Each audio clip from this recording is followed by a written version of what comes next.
I want to thank Becky for that wonderful introduction. Thanks to Amanda, and thanks to everyone else who's made it possible for me to be here with you all tonight. One of the earliest invitations that I received after my book was published was from Beth Sheffield, who is at the table here. She now lives in nearby Hendersonville, but she was then the director of the Greensboro, North Carolina Public Library's One City, One Book program, which selected Hidden Figures as its read back in 2017. So I am so happy that Beth is here with me tonight. And I want to say another thanks to everyone who was able to come out last night to Malaprop's bookstore, and thank you to Malaprop's bookstore for the conversation with my husband, Aaron Shetterly. He just left. Our son was with us, and he sort of hit the witching hour, and I think they're going to go back to the hotel and watch a movie. And if he was my son, I was going to say, if you had any questions about my husband's book, you could talk to him about it. It's about the 1979 Greensboro Massacre. You can send him a note online if you're interested in that. And my son Giles was looking forward to talking to people about ninjas, K-pop demon hunters, and the Wizard of Oz. Anyway, so my book, Hidden Figures, was published in 2016, and if you told me that 10 years later I would still be talking about these women and about this history, I would have dismissed the possibility out of hand. But a decade has passed, and though our country and our world have changed significantly since then, dramatically, here I am, and here we all are. I wrote Hidden Figures because it was the book that I wanted to read. It was a great American story about people I knew, people like me, people who are from where I'm from. But the power of books is that once you put them out into the world, they take on a life of their own. When people read your book, it belongs to them too. And I am amazed and I'm humbled by how many people have drawn hope and resilience from the stories of Dorothy Vaughan, Mary Jackson, Katherine Johnson, and Christine Darden, and the army of other professional female mathematicians who worked with them. And it was such a pleasure earlier for me to have a conversation with Alejandro Barberina, who is here, who told me about his mother, Consuelo, who was an engineer, worked in Houston, another hidden figure, who worked on the Apollo 17 program and Skylab. Thank you so much for sharing that story with me.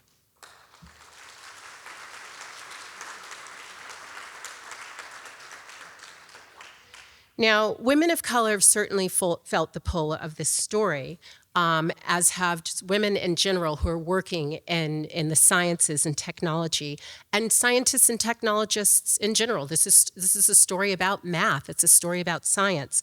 But this appeal has extended to men and women of all backgrounds, of all professions. People of all ideological and political persuasions have come up to me, and they have told me how they've found meaning and optimism in the way that these women gave the best of themselves and their talents to science, to our country, even as they labored under the pain and the limitations imposed on them by Jim Crow segregation. Now, my first career out of college was working on Wall Street, but in retrospect, it does seem inevitable that I'd eventually become someone who would write about scientists, engineers, and mathematicians. Hidden Figures is in a very real way my origin story. It's who I am, and now it's also what I do. My father worked as an atmospheric research scientist at the NASA Langley Research Center. This is the same installation that I wrote about in my book.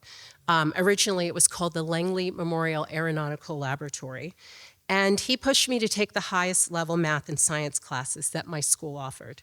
And it had never occurred to me that Black people couldn't be scientists, because the very first scientist I knew was a Black man, and the very first Black man I knew was a scientist. So I grew up there in Hampton, Virginia, and this is a community where lots of people worked for NASA, including the women that I wrote about. So it was simply a matter of fact to me that men or women of any background could become a mathematician, a scientist, or an engineer. My father's profession is the direct connection to the story of Hidden Figures, but tonight I wanted to talk about my mother's influence and her role in what has become my life's work. She's now retired, but she worked as an English professor at historically black Hampton University, which was formerly called Hampton Institute. And this is the same school that trained NASA's first black female computers, human computers, at that time, of course, being a person and not the electronic hardware that we have come to know it as today. It was a job description, a computer. So my mom, when I was little, she would take me to the library and she encouraged me to check out piles of books that were taller than I was at the time. Now, during elementary and junior high school, she would stay up to the wee hours helping to prepare me for the school spelling bee. And she would drill me on obscure words like syzygy, S-Y-Z-Y-G-Y. A straight line alignment of 3 celestial bodies, such as the sun, moon, and the earth. I still remember this. She was really the one who taught me to read, and she is the one who nurtured my love of the written word. My mother's interest in teaching me to read, her urgency for teaching me and my siblings to read, certainly had much to do with her own mother, who hailed from rural Nelson County, Virginia. As a young girl, my grandmother was sent out to work for white families as a domestic servant. She never went to school, and she didn't learn to read. Later in life, during my grandmother's extended stays with us in Hampton, my mother enrolled her mother, my grandmother, in adult literacy classes at a local high school, though she never did become a proficient reader. But my grandmother's hard work throughout her life, and when my mother was young, combined with a strong community of neighbors and of people from church who saw potential in her shy, very bookish daughter, had been just enough to make it possible to send my mother off to Hampton Institute, where she majored in English, and she was the first in her family to go to college. The history of literacy in America is connected to the history of freedom in America, and both of these roads ran through the campus of my mother's alma mater. In 1861, a free woman of color named Mary Peake began an open-air classroom under a sprawling oak tree in Hampton, and she was giving lessons to runaway slaves seeking wartime refuge at nearby Fort Monroe, which was a Union Army stronghold. In 1867, that tree, which still grows on the Hampton University campus, was the site of one of the first public readings of the Emancipation Proclamation. And then in 1868, the Hampton Agricultural and Industrial School was established on that site, and the tree was renamed Emancipation Oak. And I think about the emotions that probably consumed the bondsmen and women who first came to study under that tree: terror, hope, frustration, resolve. Illiteracy had been a condition of their bondage, severing them from their families, from their own history, and from the rest of America. Those caught learning to read or teaching others to read risked brutal physical punishment. But it's no wonder they were willing to risk limb and possibly life to learn to read. America may be the only country in the history of the world founded by a bunch of writers: Thomas Jefferson, Alexander Hamilton, James Madison, Benjamin Franklin. Their prose expressing lucid ideas about the nature of humanity and freedom, philosophies on what forges a people and what makes a nation. This is some of the most admired and influential writing in the history of the world. Literacy allowed the enslaved to understand the rights that were being denied them and to demand those rights for themselves. The alphabet is an abolitionist, an article in the magazine Harper's Weekly declared in 1867. If you would keep a people enslaved, refuse to teach them to read.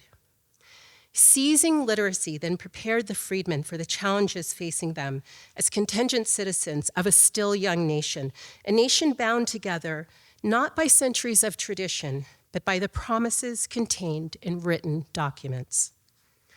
The Reconstruction years brought a new hope to Negro America, and with it, new houses, churches, fraternal organizations, businesses, and newspapers.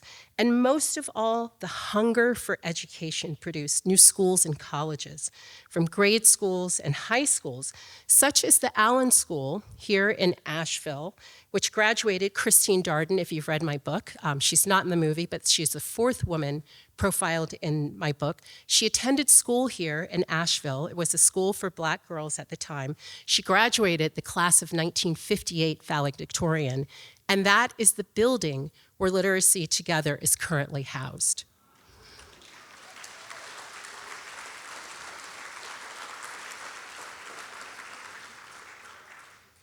Then sites of higher education, such as Hampton Institute, West Virginia State Institute, which is where Katherine Johnson went to school, Howard University, and North Carolina A&T, many others, they mentored generations of Black professionals, like my mother, like the women of Hidden Figures. And in turn, these professionals used their educations to lift up the people around them and make contributions to our nations in many fields, including the sciences and technology. And if the schools lit the candle of literacy, the Black press spread the fire of freedom. And as a child who grew up in integrated Virginia, who went to school with kids from all backgrounds, who read the daily newspaper, and who took for granted my right to sit anywhere I wanted on the bus, I was puzzled as to why my parents, who were raised during segregation, insisted on maintaining a subscription to the Norfolk Journal and Guide, which was our local Black newspaper. What I didn't understand then was that the Black press had been crusading for the values enshrined in our nation's founding documents since Freedom's Journal, the first Black newspaper in our country, cranked up its presses in 1827. The Black press's involvement with the legal campaign for civil rights culminated in the 1954 Brown v. Board of Ed Supreme Court ruling, which integrated our nation's public schools, and that victory ultimately paved the way for me to earn a college degree from once segregated University of Virginia. The Black press published details of Black life that were ignored or overlooked by mainstream newspapers, such as the November 1943 Bulletin, which was published in the Norfolk Journal and Guide, informing its readers that 5 Negro women graduates of a wartime training program hosted by Hampton Institute had taken jobs across town as professional mathematicians at the Langley Memorial Aeronautical Laboratory. Now, that archival find was a major key to helping me to unlock the history behind my book in Hidden Figures. And in fact, over the course of the research for that book, I became so taken with the role of Black newspapers in the 20th century fight for full citizenship that I chose it as the subject of my new book, which will hopefully be published at some point next year. Now, during the 1950s and 1960s, the same time that the women I wrote about were using their math talents to help send Americans into space, another group of Black women was using literacy to break down the barriers to equal voting access. Not too far from here, at the Highlander Folk School in Monteagle, Tennessee, educators Septima Clark and Bernice Robinson established a program of citizenship schools, teaching Black communities in the South to read, to understand their rights under the Constitution of the United States, and to vote. If you want to learn more about Septima Clark or the citizenship schools, you can read about it in my friend Elaine Weiss's book, Spell Freedom. It's an amazing book and a story that I did not know about. Now, there's something about an endeavor like the American space program, something that is so grand, it is so monumental in scope and ambition, something that's nearly impossible that exhilarates us and touches the hearts of even the cynics among us. And that is certainly another reason for the enduring appeal of the Hidden Figures story and the reason why I'm up here speaking to you 10 years after it was published. From humanity's earliest days, we've looked to the skies and we have dreamed of flight. And these women were part of the awe-inspiring mission that made that possible. Katherine Johnson in particular was someone who gave free rein to her curiosity, and she was full throttle in her belief that we should push our exploration efforts to the outer planets of our solar system and beyond. We need to know what's out there. She said that to me all the time as I was interviewing her for this book. And I know that she would have been elated by this month's Artemis mission and relieved that after more than half a century, we have finally returned to the frontier of space. The history of the space race is a triumphant American story, and knowing that these Black women were a part of it gives us a reflection of our country at its best. But the literacy revolution that took place among the American descendants of slaves from the time of emancipation until now is another great American story, largely untold, that intersects this one. In 1870, just 20% of Black Americans older than 10 could read. By 1900, that had gone up to 70%, and by 1950, it had increased to 88%. Just think about the astonishing rise of literacy over a relatively short period of historical time. And this improvement, it also took time. It took place while underfunded Black schools in the South, many of them one-room school buildings or tar paper shacks, had shorter school years so that sharecropping families might be released to the hard work of the cotton and the tobacco harvest. It also makes me think about the huge gamble that the Black newspaper publishers made, betting on the future at the time of what was a majority illiterate population. But as it turns out, and this was one of the things that inspired my book, investing in Black readers in the early part of the 20th century was a very, very good business. Now, the Black literacy revolution is American history with a capital H. It's complicated, it's riddled with setbacks and contradictions, but it's also evidence of how hard work and muscular imagination yield progress over time. And like Hidden Figures, that Black experience can open the book and the window on other stories of huddled masses yearning to breathe free in America.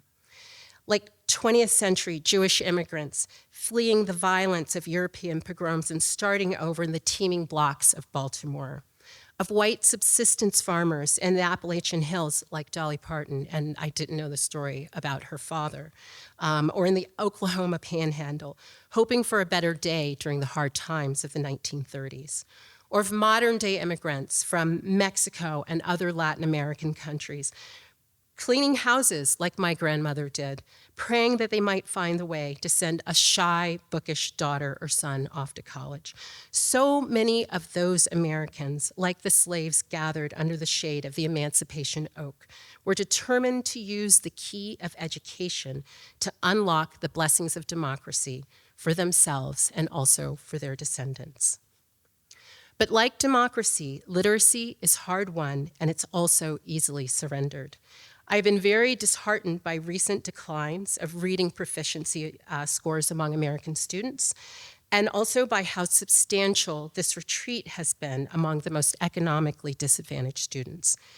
I've also been very surprised to hear professors at America's most elite universities report that their students, these are among the most competitive and the most privileged of young Americans, have difficulty mustering the interest and the attention to sit down to read an entire book.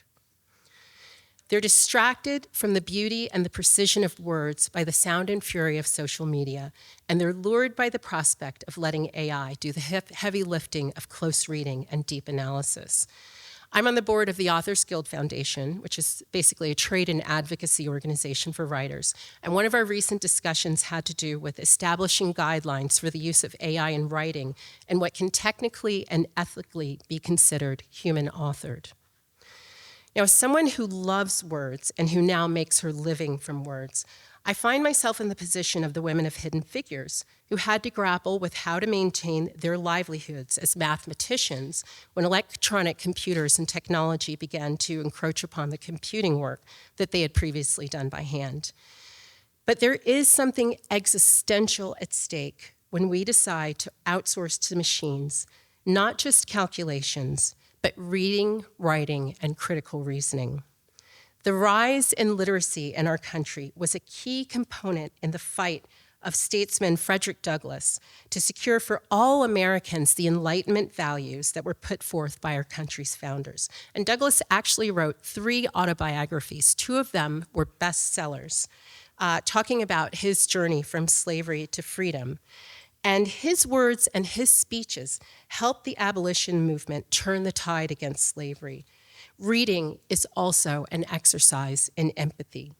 It allows us to step into the shoes of others, to live other lives, to imagine other iterations of the world, and to commune with the people and the ideas from our past. Reading can also provide shelter from life's cold indifference to our suffering and to our loneliness.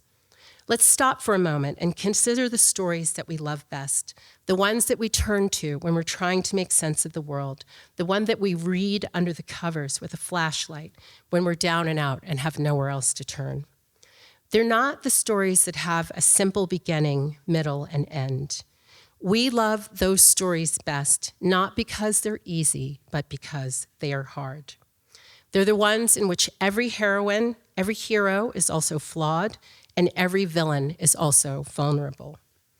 They're the tales in which no path is straight and no choice is obvious.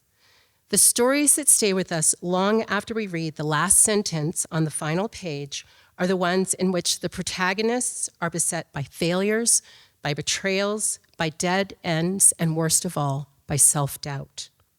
There's no story without conflict, just as there is no history without conflict, no society without conflict, no family without conflict, no individual without conflict. But these most meaningful stories offer us something that keeps us turning the page. The promise of a mystery revealed when the crisis ebbs and the crisis passes and the waters ebb, or the possibility that in the grief and sorrow of our human condition, we are not alone. Those powerful stories give us an optimism, and it's not the simple optimism of facile ideas, but the optimism of the courageous, which is nuanced, complex, and often contradictory. In the best stories, that creates a sense of urgency, and that keeps us reading to the end. In real life, that same force motivates us to get up each morning, even if we're nearly broken by the long night before. It compels us to act even when those around us, including those closest to us, tell us that all is lost. The power to read those stories and to write those stories was the gift that Mary Peake offered to the freed slaves gathering under the shade of Emancipation Oak. That was a gift that Hampton Institute offered my mother, which she in turn gave me, and that Aaron and I are determined to give to Giles. It's what Literacy Together is giving to the students who have learned to read, and thank you so much for those incredible stories. That was, I am moved by listening to that.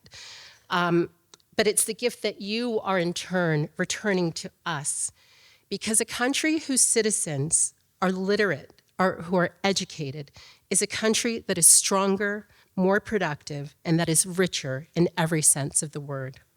A country where we're bound together by an understanding of our shared past and a hope for our mutual future. So by keeping the candle of American literacy burning bright, we and Literacy Together continue to spread the fire of American freedom. Thank you so much for allowing me to support you in this way. Thank you.